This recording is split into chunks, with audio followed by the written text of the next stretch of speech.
The evolution of an innocent boy to becoming a flame emperor is something I did not see coming. But here we are now, the Revolutionary Army's chief of staff, dubbed the Flame Emperor, but just what was his journey to get here? Well, in this video, we're going to take a look at Sabo's complete timeline and recap all the events that happened to get him here. And it all starts off with his place of birth, a place called the Goa Kingdom, because Sabo was born to noble parents who had nothing but their own interests at heart. You see, Sabo's parents aimed for Sabo to marry a royal princess in order to keep their family name secure, but with no care in the world on how this would affect Sabo. But an effect it did have, because Sabo came to the realization one day that he was just a placeholder for the future status of his parents, and so ran away to a place called the Grey Terminal, which is effectively a lawless community filled with junk, sickness, and pretty much the worst junkyard you could ever imagine. Now, while spending his time in the Grey Terminal,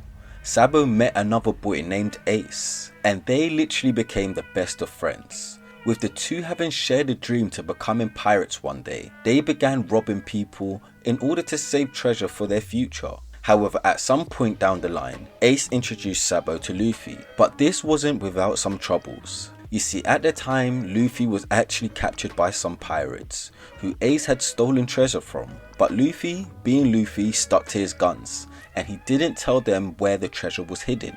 Eventually, Sabo was able to free Luffy and Ace and Sabo did defeat the pirates, but this is where Luffy won their trust. However, due to this incident, this meant that the Grey Terminal was no longer safe, and so Sabo had to move in with Ace and Luffy, who were living with a mountain bandit boss named Don. And here is where the story of Sabo and his brothers really begins, because they continue to cause mischief on this island, stealing food, eating for free, until one day Sabo's father saw him and called him to come back home. With Ace and Luffy hearing this, Sabo decided to come clean to them and explained his past and his noble parents, but how his dream was actually to sail the world and write a book about everything that he found. And this is where Ace and Luffy shared their dreams too, and the brotherhood effectively began, because Ace poured them cups of sake which they exchanged in order to become sworn brothers, and this was a bond that would never leave them. Now, things for Sabo took a turn when his father Outlook III employed the help of the Blue Jam pirates, who were able to capture Sabo actually, and they caught Ace and Luffy too. And this led to Sabo agreeing to return to his old life if his newly sworn brothers were spared. But things weren't all that they seemed, because when Sabo returned home, he met his adopted brother Sterry. And oh, that Sterry. His face, his voice, just two things that seriously annoy me. But I won't get into that, because Sterry did reveal some important information to Sabo here, and that the world nobles had arranged for the Grey Terminal to be burned down the next night. Now, with Sabo hearing this, he was furious, knowing that they didn't care about the people that were there and were planning to burn them down too. So Sabo snuck out, found out that pretty much everyone knew that this was going to happen, and they literally didn't care. And this was just too much for his moral compass to turn a blind eye at. So as it approached night, Sabo approached the gate which led to the Grey Terminal in order to tell Ace and Luffy to get to safety from across the wall. But this was to his own detriment, as he ended up passing out, but fortunately in front of Monkey D. Dragon. And a moment that touches Dragon's heart here was the word that left Sabo's mouth, and how he thinks that the nobles' hearts were more rotten than the trash on Grey Terminal, and said that he was ashamed to have been born as a noble. After this, Sabo decided he was going to leave the Goa Kingdom immediately, and wrote a letter to Ace and Luffy explaining why he had to do this now, and that he hoped that they would meet again as pirates. He stole a fishing boat and set sail with the intent to never return. However, what he encountered was the epitome of nobilism, because coming right towards him was a huge ship with a noble named Jalmak on it. And Jalmak was disgusted that anyone would cross paths with him, that he shot Sabo's small boat with a bazooka. And I mean, it just wasn't one shot, but two shots, destroying Sabo's ship entirely. And I mean, we all had to fear the worst at this point, because Sabo was massively injured and on the verge of drowning. I mean, that was until he was very fortunately saved by who else but Monkey D. Dragon again, who brought him onto the Revolutionary Army's ship, where his wounds were treated. And what luck it was to be saved by the father of your sworn brother. And of course this was something that we know now, but not something that we knew at the time. Because when Sabo woke up from almost dying, he was diagnosed with amnesia, and he couldn't even remember his own name. However, when he was told by Dragon that he was the son of a noble, and that it was probably right for them to return him, he had a feeling in him that he didn't want to return no matter what. And thus, everyone who he previously knew believed that he was dead. So what happened with Sabo? Well, quite frankly, he stayed with the revolutionaries.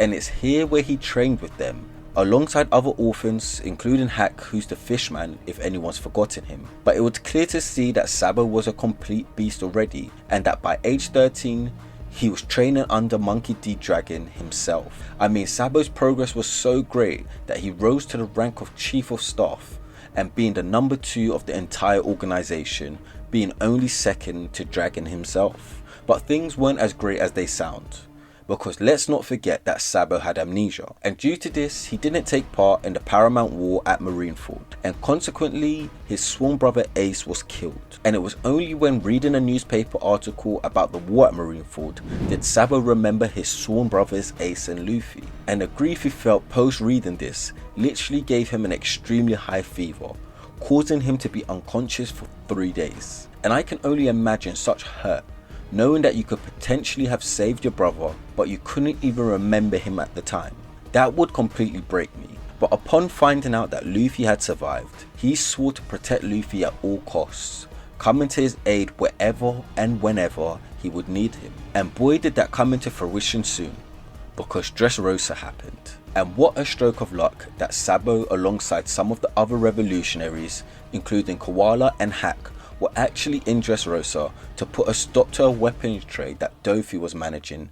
And it's here where he reveals himself to Luffy, seeing through his Lucy disguise and then taking on the disguise himself, vowing to Luffy to win Ace's Mera Mera no Mi and eating it himself. And win this tournament he did, in what actually became a very messy battle at the end. And honestly, looking back at Dressrosa, it reminds me that it's probably a better arc than most people gave it credit to, because even post Sabo actually gaining Mera Mera no Mi, he had a brief scuffle with Burgess, in which he completely overwhelmed him, but also interacted with some of the Straw Hats, including Robin, who we know he spent time with during the 2-year time skip, but also Zoro and Frankie too. And Zoro was even happy at the fact that Luffy had another brother. And I mean, Sabo even trusted Zoro with a Viva card in order to give it to Luffy, and entrusted his safety to the Straw Hats. And of course Zoro was able to draw the similarities between Sabo and Ace, as Ace had previously done the same thing and said the same thing when they met him too, I believe in Arabasta. Now this is where things become interesting, because just before the Wano arc, we find out the motives of the Revolutionary Army. You see, the Revolutionary Army actually moved their base to the Kamabaka Kingdom prior to the destruction of Boltago. But we also got to see Sabo read the newspaper talking about Luffy and what had happened during the Whole Cake Island arc, and like the big brother he is, Sabo was so proud of him. However, things took a bit of a more serious turn, as one of the revolutionary commanders, Lindenberg, contacted Sabo through a Denden Mushi, and he let him know that him and 3 of the other commanders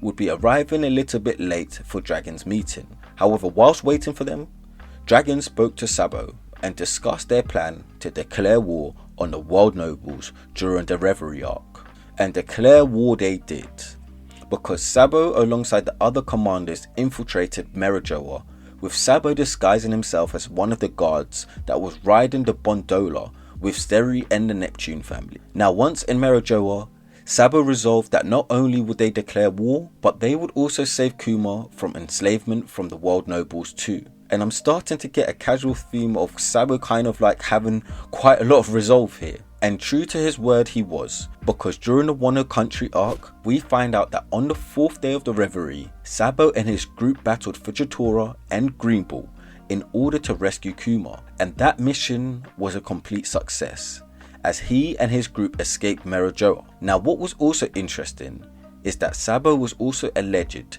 to have also assassinated Cobra, the king of the Arabasta Kingdom, in the process as well, and has now been dubbed the Flame Emperor. most likely referring to his abilities with the Mera Mera no Mi. But this is definitely a massive deal. In fact, a massive deal. In fact, a big, massive, what I'm trying to say is a big deal. I mean, I feel like we were all waiting for something from Sabo, as he did feel like a kind of ace replacement. But Sabo truly has some clout now. I mean, he is effectively the face of the Revolutionary Army now, and I need to know more. When we think emperors in One Piece, we tend to think about the Yonko. So being the emperor of anything is actually no small feat at all. And I really want to know how things went down for Sabo to get this reputation. But that just about does it from me. Let me know down in the comments on how you think things went down at the Reverie and what Sabo did in order to earn his title. Also, how strong do you guys and girls think Sabo is now? Do you think he's emperor level? Let me know down in the comments. But as always, if you like anything I had to say, please leave a like on the video.